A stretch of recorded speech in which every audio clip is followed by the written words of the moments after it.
tu vois d'une toute autre manière tous les tests dans ta vie, que ce soit des examens, que ce soit des compétitions, que ce soit tous les défis de la vie, tu les vois différemment parce que c'est à chaque fois des occasions d'apprendre. L'échec est perçu tout à fait différemment aussi.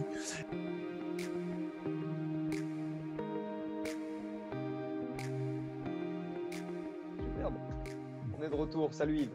Salut, Florent. C'est un plaisir de te revoir. Du coup, la dernière fois, j'avais complètement oublié, on va pas se mentir, de te poser trois questions qui m'importent beaucoup et qui, j'espère, apporteront beaucoup aux quelques personnes qui écouteront cette vidéo. On va essayer de faire un format très court. Du coup, tu avais déjà les questions, donc ça va nous permettre de répondre, entre guillemets, plus brièvement ou du moins plus synthétiquement. Ça va être plutôt sympa. Et puis, bah, voilà, j'ai hâte d'entendre tes réponses. Du coup, on va commencer par la première.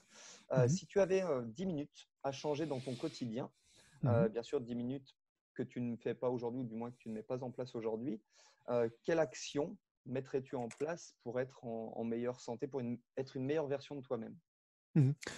Eh bien, je crois que je ferais un mélange de respiration, mobilité, méditation, quelque chose comme ça. Donc, probablement que ça ressemblerait un peu à du yoga, en fait. C'est des choses dont je suis convaincu.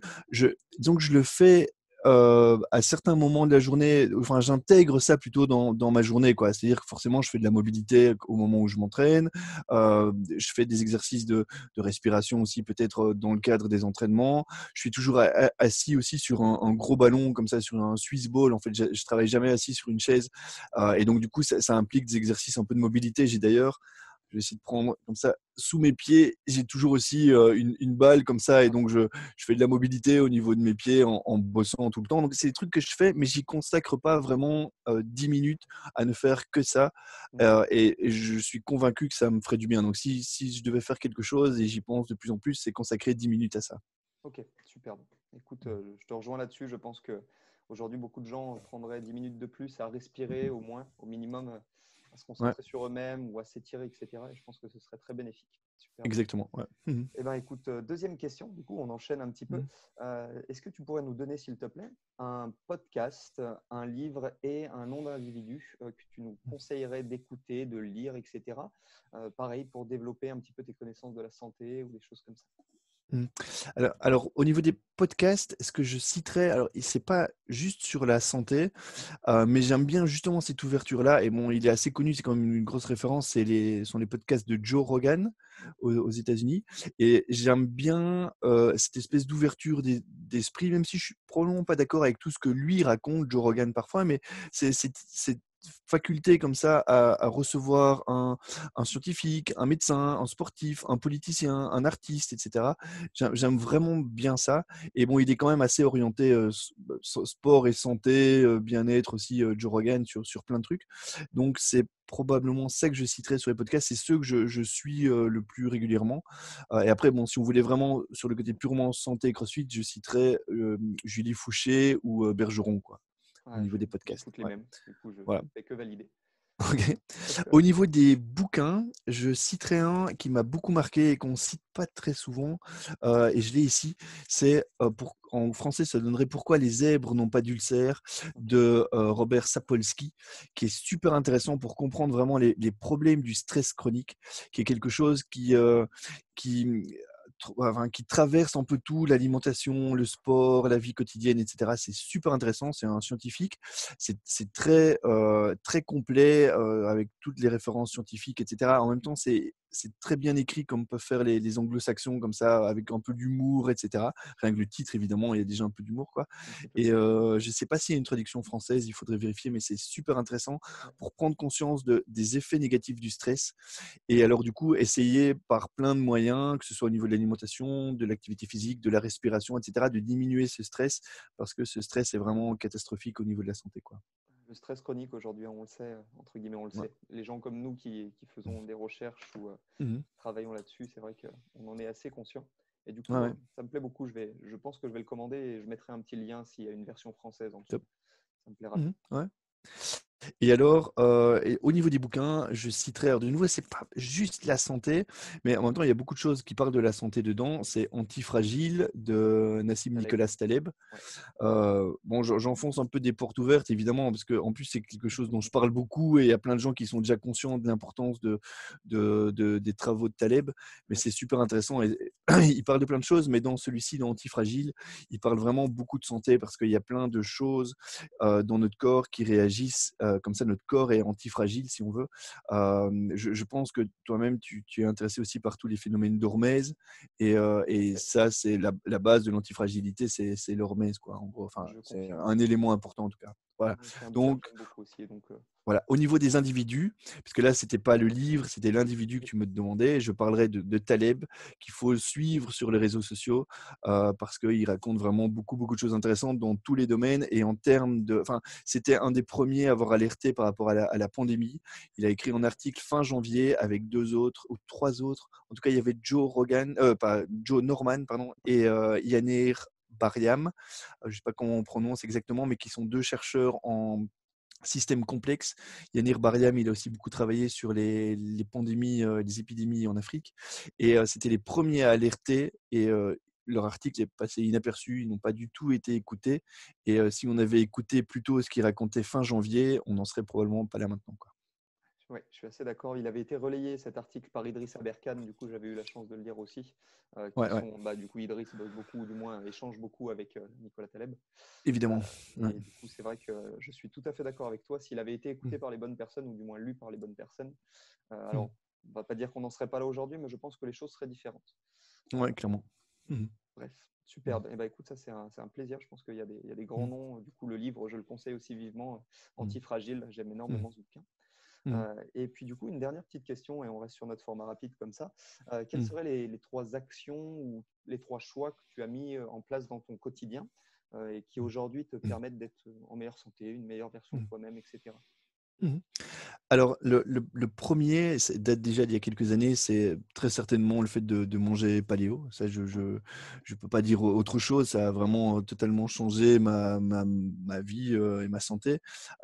Pour expliquer un peu, avant, quand j'étais à l'UNIF, par exemple, je bossais vraiment, je bouffais vraiment n'importe quoi. C'était total crap. Autant quand j'étais petit, mes parents m'avaient amené à manger sainement, mais quand j'habitais tout seul à l'université, je mangeais n'importe quoi, des pizzas et des cookies, etc. Bon. Et puis vers 24 ou 25 ans, un truc comme ça, j'ai décidé de mieux manger, enfin, vraiment d'avoir une alimentation sérieuse, mais c'était du coup l'alimentation du sportif, quoi. Donc c'était beaucoup de pâtes complètes, du pain complet, et puis même avec ma femme au début, on faisait notre pain nous-mêmes, etc. Et en fait, la différence entre Total Crap et alimentation du sportif, c'était pas une grosse différence en termes d'effet de santé. ouais, Je veux dire, je me sentais un peu mieux, mais c'était pas une grosse différence. Par contre, quand j'ai enlevé les céréales et les produits laitiers et que j'ai commencé à manger paléo, là, il y a eu une immense différence par rapport à tout ce que j'avais connu avant. J'ai jamais trop pris de poids ou des choses comme ça, mais par exemple sur la peau, vraiment la qualité de ma peau, les dents aussi, là j'ai vu des différences de dingue. Donc ça a vraiment entièrement changé, même aussi au niveau intestinal évidemment, c'est ouais. une différence de dingue, quoi. Et j'intégrerai aussi là-dedans, dans l'alimentation paléo, le jeûne intermittent que j'ai plus ou moins commencé aussi à faire à cette époque-là. Euh, Ce qui t'évite aussi un gros stress parce que quand tu veux manger comme un sportif, on te dit que tu dois manger à telle heure et tu vois, tu peux pas rester plus de Ouais, X heures sans manger, avoir ta dose de tchic-tchac, etc. Bon. Et avec le jeûne, quand tu fais à partir d'un certain temps, tu te rends compte que ton corps va très très bien quand même si tu manges pas dès que tu commences à avoir un peu faim ou dès que ton plan alimentaire te dit que tu dois manger. Et donc voilà, ça c'est la première grosse différence, c'est vraiment le fait d'avoir mangé paléo. ok. La deuxième, je dirais, alors je ne sais pas si c'est tout à fait vraiment, enfin, je ne sais pas si ta question était vraiment juste par rapport à la santé, mais si c'est un Ouais, ouais, changement de vie, c'est mon indépendance financière, le fait d'avoir quitté mon boulot de salarié dans l'enseignement pour aller vers le boulot d'indépendant, qui était dans le CrossFit, d'être coach CrossFit quoi à la base. Et alors ta question disait des choix simples. Alors, j'y ai quand même réfléchi, je me suis dit, bah, c'est quand même pas un choix simple du on est tout bien de d'accord. devenir indépendant ou auto-entrepreneur ou quoi, hein. C'est un peu le chemin le plus dur, le plus sinueux, quoi. Mais c'est celui qui amène à la liberté, dont la liberté, du coup, de gérer son temps comme on veut. Et ça, c'est quelque chose d'extrêmement important pour moi. C'est de pouvoir vraiment gérer mon temps comme je veux. Euh, voilà, d'avoir cette liberté-là, même si on gagne moins que dans d'autres boulots, etc., c'est important pour moi. Donc ça, c'est le deuxième grand changement. Et le troisième, je dirais que c'est la lecture d'un livre aussi. Il y a quand même souvent des livres qui m'ont marqué. Et c'est celui-ci, je ne sais pas si tu connais, c'est Mindset. Si tu suis Bergeron, c'est possible que tu en aies déjà entendu parler, hein. C'est Carol S. Dweck. Et donc, c'est Mindset, The New Psychology of Success. Je suis quasi sûr qu'il y a une version française de Ouais, celui-là. ok. Et c'est la différence entre growth mindset et fixed mindset. Ceux qui suivent un peu, s'ils vont sur YouTube et qui regardent, qui tapent growth mindset, fixed mindset, ils vont trouver plein de résumés de ce bouquin-là, même des très beaux résumés en dessin comme ça pour expliquer un peu. Et c'est vraiment l'idée que, c'est vraiment, ça peut entièrement changer ta vie parce que notre éducation et notre système d'enseignement sont quand même plutôt construits sur l'idée de growth, enfin de fixed mindset. En gros, tu es Malheureusement. nul ou tu es bon dans telle matière et du coup, les examens servent à dire si tu es nul ou si tu es bon et puis et après, on te réoriente comme ça et tu restes sur les choses sur lesquelles tu es bon et tu évites tout ce qui pourrait montrer que tu es un peu nul, quoi. Et en fait, si tu vois ça différemment et que tout n'est que question d'apprentissage, que les compétences ne sont pas fixées, que c'est juste une question d'apprentissage, alors tu vois d'une toute autre manière tous les tests dans ta vie, que ce soit des examens, que ce soit des compétitions, que ce soit tous les défis de la vie, tu les vois différemment parce que c'est à chaque fois des occasions d'apprendre. L'échec est perçu tout à fait différemment aussi. Et donc, c'est super intéressant. Sur la couverture, il est mis que c'est pour les parents, pour le business, au niveau de l'éducation et dans les relations. Et c'est vraiment ça, en fait, hein. C'est pour ça que ça impacte ta vie de manière complète, ce genre de livre. Ben Bergeron en parle très très souvent en fait dans ses podcasts. Et donc voilà, ça c'est un gros changement aussi. Je pense que je dois penser tous les jours à ce bouquin-là d'une manière ou d'une autre, de manière plus ou moins inconsciente depuis que je l'ai lu il y a une dizaine d'années, quoi. Ouais, d'accord, super. Voilà les Eh trois ben, changements auxquels j'ai pensé pour répondre à ta question, hein. écoute, c'est de super, entre guillemets, de super Mm, informations. Je pense qu'il y en a un auquel je m'attendais pas du tout et qui me plaît beaucoup, c'est le fait de devenir indépendant. mm, Alors, je vais pas faire trop long non plus, mais pour mm, moi, ça a beaucoup changé ma vie aussi. Du coup, mhm. j'encourage énormément de gens à le faire. Alors, c'est extrêmement Ouais, difficile. C'est pas un ouais, choix simple, en effet, parce qu'au final, on se retrouve dans une situation, entre guillemets, dangereuse, parce qu'il bien n'y a sûr. plus de sécurité. La Mhm, sécurité, c'est nous-mêmes qui la créons. Et puis, du mhm. coup, bah, par contre, ça nous offre une liberté. Une Ouais. liberté. Et du coup, pour moi, c'est un changement qui influence beaucoup ce que j'aime bien appeler l'état mental et puis peut-être aussi l'environnement. Ça Mhm, joue sur ces deux parties-là qui sont complètement liées à la santé. Donc ouais. ça me plaît énormément. Je sais que tu as fait un TEDx un petit peu là-dessus, Mhm, ou même définitivement là-dessus, et que tu fais ouais. aussi, si je ne me trompe pas, aujourd'hui, tu as prévu de mettre en place je vais dire des cours en ligne, mais c'est peut-être pas le bon terme. Si, bah, je sais, il n'y a pas encore vraiment de terme. En fait, j'ai Ouais, commencé à faire des workshops en vrai, en présentiel là-dessus, donc pour aider des gens qui voudraient justement se lancer, qui ont une idée, une passion, ou qui n'en ont pas encore tout à fait, mais qui se rendent compte que continuer leur vie avec leur boulot actuel, ça va pas. Ils sont en pré-burnout, ouais, en burnout, en post-burnout ou quoi, généralement. Et ils sentent qu'ils ont envie d'autre chose et de se lancer dans quelque chose qui a plus de sens. Et donc, voilà, j'ai fait des formations comme ça. Mais évidemment, ça, je peux plus les faire pour l'instant puisque, voilà, à cause du confinement. Et donc, du coup, plusieurs personnes m'ont dit mais tu devrais faire des webinaires en fait là-dessus, transformer ça en webinaire. Et donc du coup effectivement j'ai posté quelque chose là-dessus pour voir un peu s'il y avait un intérêt et j'ai eu beaucoup de retours positifs. Donc c'est possible que je mette ça en place. Il faut que je vois au niveau technique ce qui est faisable, etc.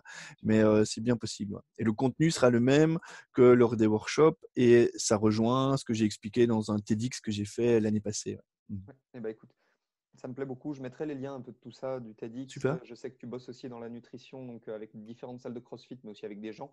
Donc je Ouais. mettrai un petit lien pour tout ça et puis Mhm. deux, trois liens pour les bouquins. Mhm. Merci en tout cas Super. d'avoir discuté avec nous, j'allais dire avec moi, avec nous tout simplement. Et puis Avec plaisir. Merci à toi. ouais, j'espère que tes Merci à toi pour conseils, l'opportunité, ouais. Mhm. c'en est une petite parce que entre guillemets la chaîne a peu de monde à l'écoute, mais Ouais, c'est pas grave. ça fait toujours une personne de plus de toucher ou deux ou trois et puis c'est toujours un Mhm. partage qui est utile. Super. Ouais.